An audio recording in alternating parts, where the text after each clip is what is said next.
نصلي على النبي ونبدأ بسم الله. فيلمنا بيبدأ مع طفل بيفوق من حادثة عربية وبيلاقوا والدته جنبه ميتة، وبتبدأ القصة مع جوردن اللي بتفوق بتلاقي نفسها في مكان ضلمة تماما، وبتفضل تصرخ وبتستنجد بأي حد، وبتكون خايفة جدا ومتوترة، وبتفضل تكلم نفسها عشان تقلل من توترها. وفجأة بيظهر شخص تاني فبتتخض منه جوردن جدا، وبتفتكر انه السبب في خطفها، وبتسأله ليه ما ردش عليها وهي بتنادي. فبيعرفها الشخص بنفسه وبيقول لها انه اسمه جرينت، وانه لسه صاحي دلوقتي وليه نفسه في مكان غريب. وبيقول لها اول ما سمع صوتها فضل ماشي ورا مصدر الصوت لحد ما وصل لها، وبيقول لها انه مش عارف هو جه هنا ازاي، وان اخر حاجه فاكرها هو انه كان في البيت وبيتفرج على التلفزيون. وبيقول لها انه هيدور في المكان على اي مخرج. وفجاه بتسمع جوردن صوت بنت تانية وبيكون اسمها انا ولا هو ها اسف. وبيبقى في شخص نايم جنبها وما بيفوقش، فبتكشف عليه جوردن وبتطمنها وبتقول لها انه بس تعبان شويه. وفجاه بيظهر شخص رابع وبيعرفهم بنفسه، وبيكون اسمه اليكس ولا نتفليكس المهم بيسال هم فين. وبيرجع جوردن وبيكون البنتين خايفين منه جدا، وبيبقوا متوقعين ان هو اللي خاطفهم لانه الوحيد اللي هادي وسليم. وبتبقى انا عايزه تضربه بالحجر، فبيحاول جوردن يهديهم وبيقول لهم انه خايف زيهم، لكنهم مش هيستفيدوا حاجه لو اتخانقوا مع بعض. وفجأة بيفوق الشخص اللي كان نايم على الأرض، وبيبقى بينزف من مناخيره لأنه كان مضروب بقوة، وبيبقى خايف جدا وبيسألهم هم فين. فبيقولوا له إنه محدش هنا عارف هو فين أو جه إزاي، وبيسألوه لو هو مريض لأنه بينزف من مناخيره. فبيحكي لهم إنه فاق ولقي إن في راجل كان بيجره على الأرض، وبيقولوا انه فاكر كمان انه دخل اكتر من نفق سري. وبعدها فاق لقي نفسه في المكان ده وبيكون اسمه لوك، وبسبب خوفه بيهجم على جوردن، لكن جوردن بيقدر يمسكه وبيقول لهم كلهم انهم يهدوا وانهم يقعدوا عشان يقدروا يفكروا والخوف ما يسيطرش عليهم. وبيسيب جوردن ايد لوك وبيقول لهم انهم لازم ينفصلوا عشان يدوروا على مخرج. فبيسالوا لوك وبيقول له مين اللي عينه يكون قائد بتاعهم، فبيقول له جرينت انه بيقترح خطه واللي عايز يعملها. فبيتفرقوا كلهم وبيحاولوا يستكشفوا المكان. وفي مكان تاني بيظهر شخص مشغل موسيقى، وقدامه كاميرا مراقبة بتظهر فيها المجموعة المحبوسة في الكهف. والشخص ده كان بيكتب بحث أو دراسة عنهم، وبيقول فيه إنه في اليوم الأول وأول 5 ساعات كانت المجموعة حاسة بعدم الأمان والخوف، لكن لسه عندهم أمل في الخروج. وفي تاني يوم بتنهار أنا وبتفضل تصرخ وهي بتقول إنها عايزة تخرج من هنا. وفجأة بيفتح الخاطف النور وبيشوف ال5 بعض لأول مرة، وبيلاقوا نفسهم في مكان مبني من الصخور، وبيشوفوا ساعة فوقيهم شكلها غريب وبتبقى مكونة من 30 عقرب. وبعدها بيشوفوا مخرج للمكان اللي هم فيه وبيخرجوا منه، وبيلاقوا أوضة تانية ليها باب مقفول. فبيحاولوا يفتحوه هم وبيصرخوا على الشخص اللي خاطفه بعد ما عرفوا انه موجود. وبيفتح الخاطف باب الاوضه بجهاز تحكم، وبيلاقوا فيها براميل ميه كتير جدا، وبيلاقوا حمام ومناديل، وبيخمنوا ان الميه ممكن تكفيهم لشهور، وده معناه ان الخاطف ناوي يحبسهم فتره طويله. وبيرفعوا راسهم وبيبقى فوقيهم غطا وكانهم محبوسين في بير صناعي، لكن الغطا بيكون على مسافه عاليه جدا من الارض ومستحيل يوصلوا له. وبيكون لوك عايز يغسل وشه وايده اللي مليانه دم، فبيوقفوا جرينت وبيحاول يمنعه، لكن لوك بيكون مصمم وبيتخانق معاه وبيقول له انهم كده هيموتوا. فبتترجى انا وجوردن ان الميه هي فرصتهم الوحيده في النجاه لحد ما يكتشفوا طريقه يهربوا بيها. فبيوقف جرينت وبيهدى وبيرجعوا للاوضه اللي كانوا فيها وبيناموا. وبتصحى جوردن وبتلاقي ان جرينت بيحاول يحفر في الحيطه بكوبايه الومنيوم، وبيشوف اليكس وبيقول له انه مستحيل يقدر يحفر بالكوبايه دي. فبيقول له جرينت ان الموضوع هياخد وقت لكنه مش مستحيل، وبيقول لهم انه هيعتمد على الانشقاقات الصخريه، ولما بتكون في مبنى بيكون لازم الهدم. وبيخمن عمر المكان اللي هم فيه وبيقول له انه ممكن من 20 سنه، وده معناه انه قديم ويتهدم بسرعه في حاله انه لو عمل تشققات فيه. وبعدها بتيجي لجوردن فكره وبتخمن ان اكيد في سبب مشترك عشان الخاطف يحبسهم هم ال5 في مكان واحد. وبتكتشف ان كلهم متهمين في قضايا قتل ما عدا هي واليكس، وبتعرف ان كل واحد فيهم عايش وحيد من فتره طويله وما عندوش اهل ولا اصحاب مقربين ممكن يسالوا عليه، وبيخمنوا انه ده سبب خطفهم سوا. وبيبقى اليكس متوتر وخايف طول الوقت، وبيفضل يقول انه ما عملش حاجه وانه ما قتلش حد وانه موجود بالغلط. وبيكون الخاطف مراقبه بالكاميرا وبيعمل زوم على وش اليكس وهو مبتسم كانه عارف انه بيكذب. وبعد 17 يوم بتروح جوردن عشان تهرب، وبتلاقي سكينه صغيره جدا على واحد من البراميل، فبتوريها لباقي المجموعه وبيكون انه جواها رساله، وبتفتحها جوردن وبتتصدم وبتسكت. فبيقراها لوك وبيكون مكتوب فيها ان جسم الانسان ما يقدرش يقعد اكتر من 30 يوم من غير اكل. فبيسال لوك جوردن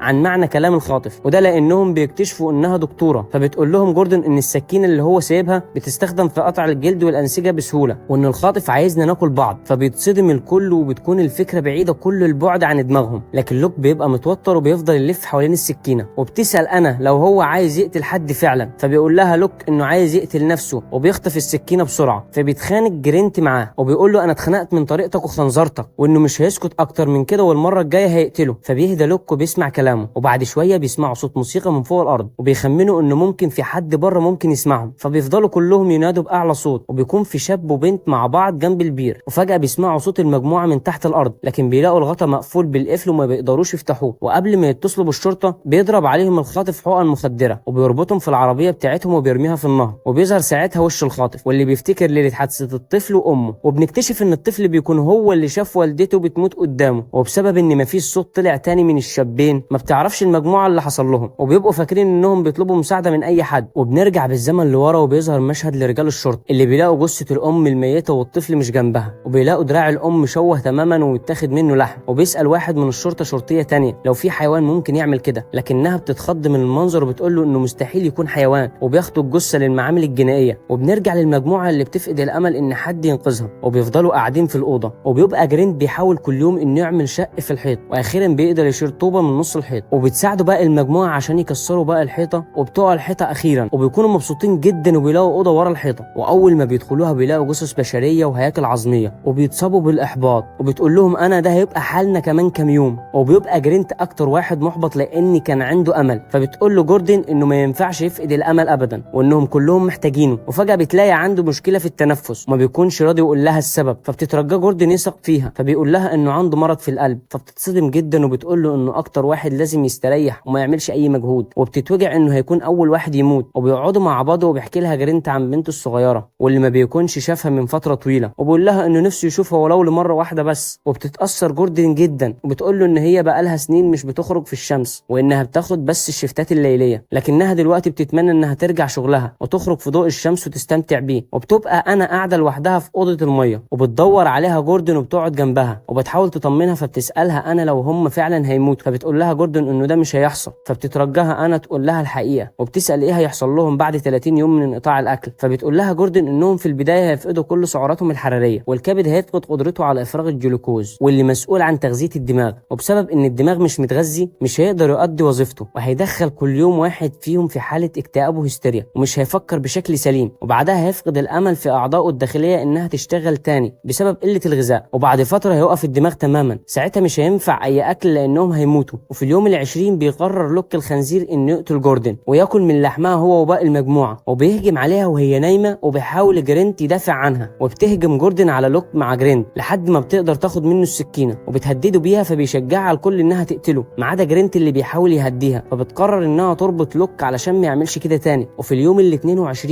بيحاول لوك يقنع جوردن انها تقتل جرينت لانه كده كده تعبان وهيموت وانهم يستفيدوا من جسمه احسن، فبيقول لها جرينت انه عنده حق، لكن جوردن ما بتوافقش وبتهدد لوك انها تقطع رقبته، فبيقول لها لوك انه مش خايف، فبتخوفه جوردن وبتقول له انها هتعذبه شويه ومش هيموت على طول لانه هيفضل 5 دقائق كاملين ينزف فيهم وانهم هيعدوا عليه كانهم عمر كامل، فبيخاف جرينت منها وبيسكت. وفي اليوم ال24 بتسمع جوردن صوت وهي نايمه، فبتقوم بسرعه وبتلاقي انا بتخبطها على راسها وبتخليها يغمى عليها، وبتفوق جوردن على صريخ جرينت اللي بيبقى أليكس وانا بيحاولوا يقتلوه، وبتشوفوا جوردن لاخر مره وهو بيموت وبتبص له في عينه وبيغمى عليها، وبيبقى الخاطف بيراقبهم وهو مبسوط وبيكتب في البحث بتاعه ان المرحله الاولى اكتملت، وبتبقى المجموعه اتحولت لبشر همجيين زي ما هو عاوز. وبيعمل الخاطف زوم على مشهد انا وأليكس وهم بياكلوا لحم جرينت زي الحيوانات، وبيصرخ لوك انهم يفكوه عشان ياكل معاهم، وبيغمى على جوردن تاني. وفي اليوم ال25 بتفوق جوردن وبتلاقي نفسها مربوطه، وبيقول لها لوك انهم سايبينها عايشه عشان هيقتلوها كمان كام يوم. وبتعدي الايام وبيفضل أليكس وانا ولوك ياكلوا من جثه جرينت يوم ورا يوم، وبتاخد جوردن طوبه وهي بتحاول تفك بيها ايدها، وبتجيلها انا عشان تديها ميه، وفجاه بتاخد منها الكوبايه وبترميها على الارض، وبتكون اتحولت لوحش بشري بعد ما حست انها بتقرر بنفسها مين اللي هيعيش ومين اللي هيموت. وفي اليوم ال27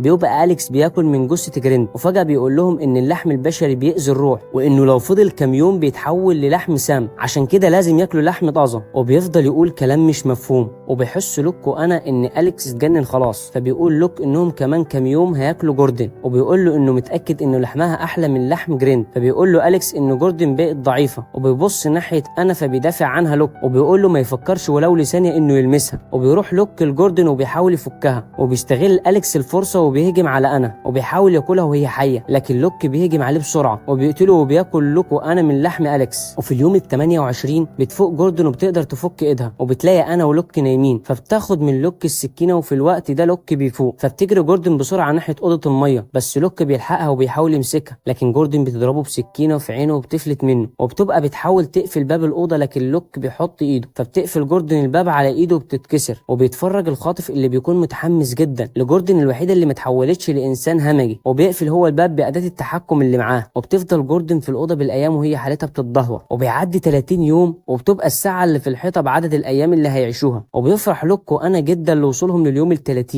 وبيكسر لوك الساعه من فرحته وبيتنطط مع انا من الفرح، وبيفتكر انهم كده هيتحرروا لانهم كسروا ال30 يوم، لكن بيفضلوا محبوسين برضه. وبنوصل لليوم ال33 وبتروح انا لجوردن وبتعتذر لها عن كل اللي هي عملته، وبتقول لها انها دكتوره وهتتفهم انها بس كانت عايزه تعيش، وبتترجاها تفتح لها الباب قبل ما لوك يقتلها هي كمان. فبتسالها جوردن لو هي لوحدها، وبتبص من تحت الباب فبتقول لها انا انها لوحدها، لكن جوردن بتشوف رجل لوك وبتعرف انها بتضحك عليها وما بترضاش تفتح لها، فبتتعصب انا عليها وبتعيط. وبيفضل الخاطف يراقبهم وهو مستمتع، وهو شايف جوردن اللي بتحاول تتمسك بالحياه من غير ما تفقد انسانيتها. وبعد كام يوم بتتكلم جوردن مع نفسها وبتقول انها عاشت حياه جميله وانها مستعده تموت دلوقتي. وبيفضل الخاطف باصص لها وباصص لصورها اللي عنده، وبيبقى عنده جدار فيه صور كل واحد فيهم، وبيبان انه كان بيراقبهم. وبيبقى لوك وصل لمرحله الجنون، وبيضرب انا بشكل هستيري وهو بيقول لها تبطل تبص له، وبيخنقها من رقبتها لحد ما بتتخنق وبتموت. فبتدخل جوردن من وراه فبتقول له انه حتى بعد ما قتل انا فهي لسه بتبص له، وقبل ما يهجم عليها بتذبحه جوردن بالسكينه اللي معاها. وبعدها بتبص ناحيه الكاميرا وبتوجه كلامها للخاطف وبتقول له انها عارفه هو مين. وبعدها بتروح ناحيه جثه من الجثث وبتشاور للخاطف عليها، وبتقول له انها عارفه انه عايزها تاكل منها، وبترمي السكينه على الارض بقوه، وبتقول له انها مش هتعمل كده حتى لو هتموت، وبتقول له انها مش ضعيفه وان لعبته خلاص خلصت، وبتكسر اللمبه. وبيتخض الخاطف جدا وما بيكونش متوقع انها ممكن تعمل كده. وبتاخد جوردن من دم لوك وبتكتب حاجه على غطا برميل الميه وبتخبيها وبتقعد جنبها. وبتيجي للخاطف ذكريات مشوشه عن يوم الحادثه مع والدته، وبيفتكر لما ما كانش قادر يتحرك بسبب ان رجله اتحشرت في الباب، وساعتها فضل قاعد فتره طويله جدا من غير اكل ولا ميه. ومن كتر الجوع بيطلع سكينه موجوده في العربيه وبيقطع بيها جزء من دراع امه. وبنفهم انه عمل التجربه على المجموعه دي لانه عايز يقلل احساسه بالذنب من حقيقه انه اكل من لحم امه، وبيكون عايز يثبت ان اي شخص مكانه هيقعد نفس المده اللي قعدها لوحده من غير اكل هيعمل نفس اللي هو عمله. وبيبقى مشغل نفس نوع الموسيقى اللي كانت شغاله في العربيه وهو بياكل من لحم امه. وبيبقى متعصب جدا من جوردن اللي بتثبت له عكس اللي هو عايز يثبته لنفسه. وبعد ايام بيفضل الخاطف مراقب فيها جوردن اللي ما بتتحركش اي حركه وبيتوقع انها ماتت، وبيقرر ينزل بنفسه عشان يعرف هي كتبت ايه على الغطا. وهناك بيشم ريحه الجثث اللي بتكون قويه جدا، وبيمشي بالكشاف بتاعه لحد ما بيوصل لجوردن وبيلاقي السكينه قريبه منها فبيبعدها عنها. وبيرفع الغطا اللي جوردن كتبت عليه وبيلاقي عباره بتقول انها هتشوفه كمان شويه، وبيظهر ان جوردن اصلا كانت مستنياه، وبتكون ماسكه عظمه وبتغزه بيها في قلبه، وبتشوف وشه لاول مره واخر مره، وبتسيبه يموت. وبتخرج جوردن بره الاوضه وبعد ما وصلت لاقصى مراحل الارهاق والتعب، وبتكون رؤيتها مش واضحه لاي حاجه. وبتشوف السلم اللي بيبقى الخاطف نزل بيه للكهف، وبتطلع عليه وهي شايفه نور الشمس لاول مره من 36 يوم،